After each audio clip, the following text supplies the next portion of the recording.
Au nom du Père, et du Fils, et du Saint-Esprit. Amen.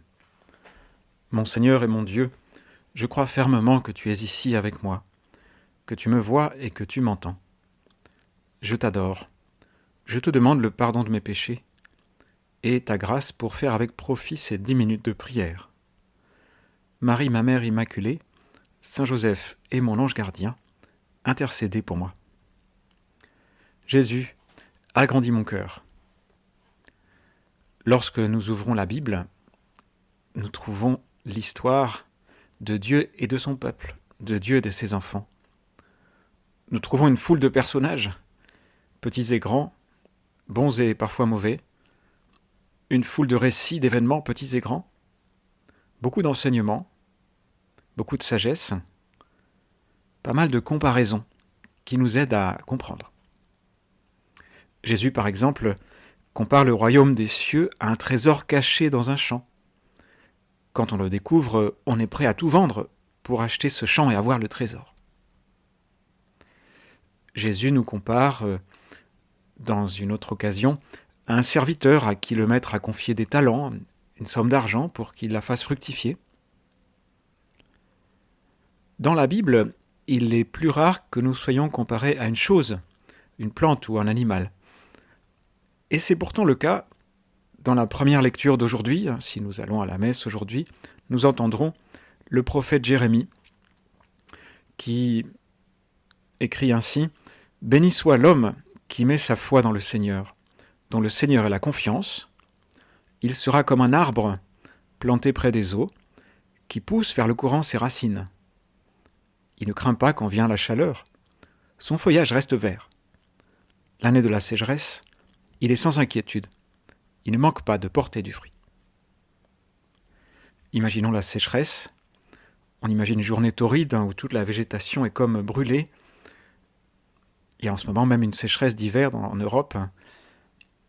Toute la végétation est desséchée selon ce que nous imaginons, sauf cet arbre au bord d'un cours d'eau. En ce moment, dans notre monde, nous faisons spécialement attention aux arbres. Enfin, dans certaines villes, il ne faut surtout pas les supprimer, parce qu'ils apportent de la fraîcheur. Et les forêts, on nous explique qu'elles consomment du dioxyde de carbone, rejettent de l'oxygène, donc ça va dans le bon sens, le cycle du carbone. Mais cet arbre de Jérémie, c'est nous. C'est nous, après déjà 2 semaines de carême. Un arbre qui peut choisir son endroit. C'est pas comme un arbre ordinaire. Un arbre, nous sommes des arbres qui ont la possibilité de s'approcher du cours d'eau, de nous planter près de la source d'eau vive qui est le Seigneur. Le carême consiste justement à se concentrer, se recentrer sur Dieu, à retrouver le Seigneur. Non pas que nous l'ayons forcément perdu, mais notre cœur a pu s'éloigner de lui. Et on a pu se dessécher, à se durcir. On vit dans un monde assez desséché, un monde où beaucoup de gens vivent comme si Dieu n'existait pas, comme si. Alors, Jérémie nous dit que si nous sommes plantés en Dieu, si nous sommes ancrés en Dieu, alors on ne craint pas la chaleur, on ne craint pas la sécheresse. Bon, l'idée de notre petite méditation de 10 minutes, ce sera simplement la primauté de la vie intérieure, de la vie avec Dieu. Dieu qui fait sa demeure à l'intérieur de nous-mêmes. Donc s'approcher du courant, créer d'abord et maintenir une habitude de prière quotidienne.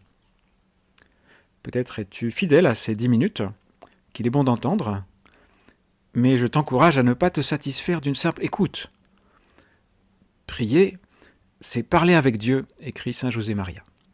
Donc en écoutant, tu peux adresser à Dieu ta parole intérieure, ou mieux après avoir écouté, tout ou partie, il y a un bouton pause dans les smartphones ou dans les ordinateurs. Après avoir écouté, tu peux continuer la conversation avec le Seigneur, une conversation que personne d'autre ne peut faire pour toi, même pas le prédicateur, conversation que toi seul peux faire, et c'est à toi de la faire. S'approcher du courant. Alors c'est aussi aller à la messe, le dimanche bien sûr, mais aussi en semaine de temps en temps. Bon, il y a des gens qui font un effort particulier pour aller à la messe de semaine en carême. Il y a des évêques qui ont demandé qu'il y ait plus de messes de semaine. Et chaque fois que nous sommes à la messe, nous sommes au pied de la croix. C'est peu connu, mais c'est ainsi. La messe rend présent pour nous, sacramentellement mais réellement, le sacrifice du Christ sur la croix. Donc à la messe, je suis devant Jésus qui donne toute sa vie pour chacun de nous. Et si je peux, et si je souhaite communier, alors je reçois la source même de l'eau vive.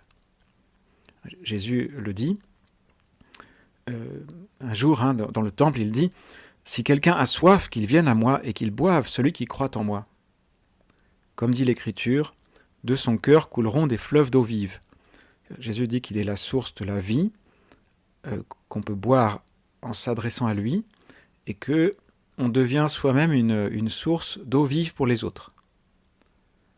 Et c'est vrai que si l'on communie, eh bien, on reçoit le fleuve d'eau vive directement en nous. Mais Saint Jean précise, après le passage que j'ai cité, qu'en disant cela, Jésus parlait de l'Esprit Saint qu'allaient recevoir ceux qui croiraient en lui. Donc l'eau vive qu'envoie Jésus, elle vient de lui, mais c'est avant tout l'Esprit Saint que nous recevons si nous croyons en lui, que nous recevons au baptême et en plénitude à la confirmation. Alors oui, le carême, c'est pour la vie, c'est pour vivre. Dans la Bible, il y a d'autres passages où Dieu se présente comme la source d'eau vive. Peut-être te souviens-tu de ce passage d'Ézéchiel, c'est plus Jérémie, mais c'est Ézéchiel, où le prophète a une vision et il constate qu'il y a un petit peu d'eau qui sort de sous le temple. Et au début, c'est un filet d'eau, et plus il descend le filet d'eau, qui suit son cours, et bien plus ce filet est large. Il devient un ruisseau, une rivière, un torrent, de l'eau qui jaillissait vers l'Orient. Et l'ange qui guide le prophète dans sa vision lui fait traverser le petit cours d'eau, et au début c'est facile.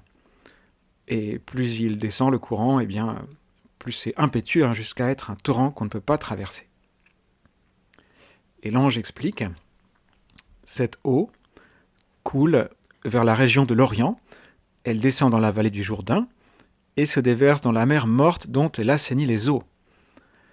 La mer morte, nous le savons, c'est une mer avec beaucoup d'évaporation, une mer fermée, donc qui a tendance à se saliniser beaucoup, de plus en plus. Donc pour assainir la mer morte, il faut beaucoup d'eau pure, il faut beaucoup d'eau douce. L'eau que voit Ézéchiel est capable de ça. L'ange lui dit « En tout lieu où parviendra le torrent, tous les animaux pourront vivre et foisonner. Le poisson sera très abondant, car cette eau assainit tout ce qu'elle pénètre, et la vie apparaît en tout lieu où arrive le torrent. » Donc Ézéchiel va, disons, plus loin que Jérémie. Jérémie présente l'arbre planté au bord du ruisseau. Ézéchiel dit que l'eau qui vient de Dieu est capable d'assainir toute l'humanité. Et notre carême peut porter des fruits, donc non seulement pour nous-mêmes, à l'intérieur de nous-mêmes, mais aussi autour de nous, dans notre vie de famille, chez nos amis. Le mieux, c'est que le carême nous améliore notre humeur, qui nous rende plus patients, plus attentifs aux autres. On ne fait pas un carême pour soi seulement, d'ailleurs on ne l'impose pas aux autres. Jésus nous dit, ne te donne pas en spectacle. On fait aussi un carême pour les autres, on espère un fruit pour les autres, et le carême donc peut être un point de départ qui a une multiplication du bien. Donc c'est bien de prier pour les autres pendant le carême. Donc primauté de la vie intérieure, c'est notre idée, importance capitale de la vie de prière. Sachant que autour de nous, il y a parfois une espèce de persécution de la vie intérieure, parce qu'il y a du bruit tout le temps. Quand je dis du bruit, c'est aussi pour les yeux, c'est aussi les écrans, ce sont les infos, les réseaux. C'est parfois une espèce de Babel, où tout le monde parle. Et peu de gens écoutent ou comprennent vraiment. Mais la vie intérieure, donc, c'est réfléchir en présence de Dieu et c'est aussi parler avec Dieu, l'intériorité. Comme Marie. Bon, Marie, c'est celle qui sait faire silence pour écouter Dieu. Un silence qui n'est pas de la... Elle n'était pas taciturne, Marie, elle était certainement très sympathique, mais elle a un silence qui est une élévation. Être silencieux comme Marie, donc c'est donner son attention, c'est livrer son cœur, c'est consacrer son intelligence à Dieu. Alors ayons l'art du silence, de la prière. Demandons à Marie que ce soit un bon carême, qu'elle nous aide à pousser nos racines vers le courant.